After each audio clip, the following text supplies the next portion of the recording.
আর যখন আপনি আপনার সন্তানকে এই মসজিদ সম্পর্কে উৎসাহিত করলেন না, তখন এই সন্তান মসজিদটা আসবে দূরের কথা, মসজিদের নাম শুনলে হীনমন্যতাই বুঝবে। মসজিদের নাম শুনলে হীনমন্যতাই বুঝবে। অনেক দেখেছি, অনেক।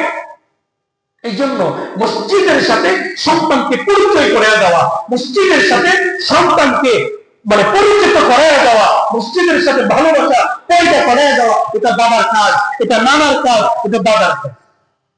আমাদেরকে ছোটবেলায় যখন আমরা নুরানি পড়ি, আমাদের আঙ্গুল ধরে আমার নানা মসজিদে নিয়ে যেতেন, যদিও ছোট্ট একেবারে নুরানিতে পড়তাম, তখন আমাদের হাত ধরে মসজিদে নিয়ে যেতেন। মসজিদে নিয়ে গিয়া বলতো না, মসজিদ আল্লাহর ঘর, একটা কথা তোমরা বলবা না। এখনো কানে বাজে। সে বলতো যে মসজিদ আল্লাহর ঘর, একটা কথা তোমরা বলবা না, এখানে তোমরা চুপচাপ বসে থাকবা, আমরা একটু না চুপচাপ বসে থাকবো।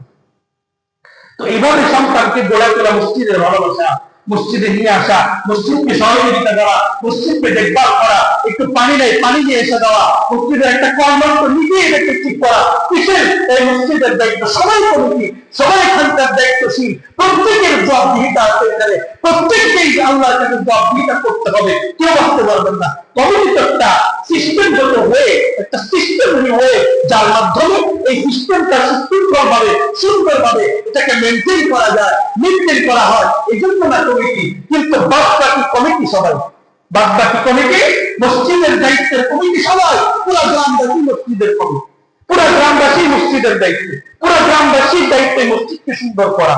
এই জন্য জবাবদিহিতা সবাই আছে, কিন্তু কমিটি হলো একটা সিস্টেম, এই জন্য কমিটি বানাইতে হয়। এই জন্য কি করতে হয়? কমিটি বানাইতে হয়। না মসজিদ সুন্দর সুচারুরূপে সুন্দরভাবে চলবে কি করবে, চলতে হলে একটা কমিটির দরকার না? এই জন্য কমিটি। আর বাদবাকি আসল কমিটি তো করে গ্রামবাসী সব, গ্রামবাসী সবাই। এই জন্য একটা দায়িত্ব সবার। আপনারা সকলে রাজি আছেন না এই মসজিদকে সুন্দরভাবে গড়ে নিয়ে শেষ পর্যন্ত পাশে থাকতে রাজি আছেন না ইনশাআল্লাহ? কারা কারা রাজি আছেন যে মসজিদ আমার আমি দেখবো? কারা কারা রাজি আছেন? আল্লাহু আকবার। আল্লাহ তুমি বলুন আমিন। এখন এই মসজিদের জন্য অনেক টাকা দরকার। যেহেতু আপনি বলেই দিচ্ছেন আপনার মসজিদ, আল্লাহ খুশি হয়ে গেছে।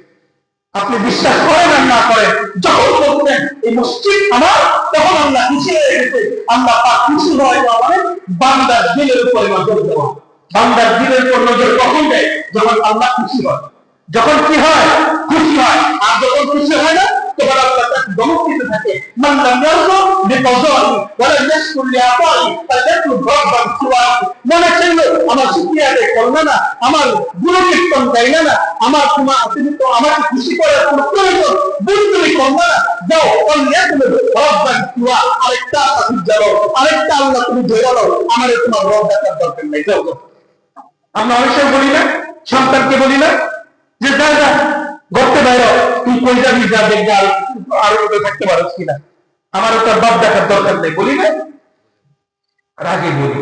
তো এই যে বলাটা, আল্লাহ বলে তোমার মনে ছিল আরেক প্রভু খুঁজে নাও, আমার দরকার নাই। যদি আমার এখানে থাকতে হয়, আমার ঘরে যদি থাকতে হয়, আমার বসবাস করতে, আমার দুর্বৃত্তন দিয়ে, আমার প্রশংসা দিয়ে, আমার নিয়ামত ভোগ করে, আমার কৃতজ্ঞতা ভোগ করে স্বীকার করেই তোমাকে থাকতে হবে। এর বাহিরে তোমাকে পৃথিবীতে থাকতে থাকতে পারবে না। এটা তো আমার রবের এই জমিনের ভিতরে থাকার অনুমতি নেই। এখন আপনি কই যাইবেন? আল্লাহ ছাড়া কি আরো আল্লাহ আছে নাকি? হ্যাঁ, আরো প্রভু আছে নাকি? যে না আরেকটা আছে, দেখি সামনের মাসে যায়, ওই আল্লাহ আছে নাকি?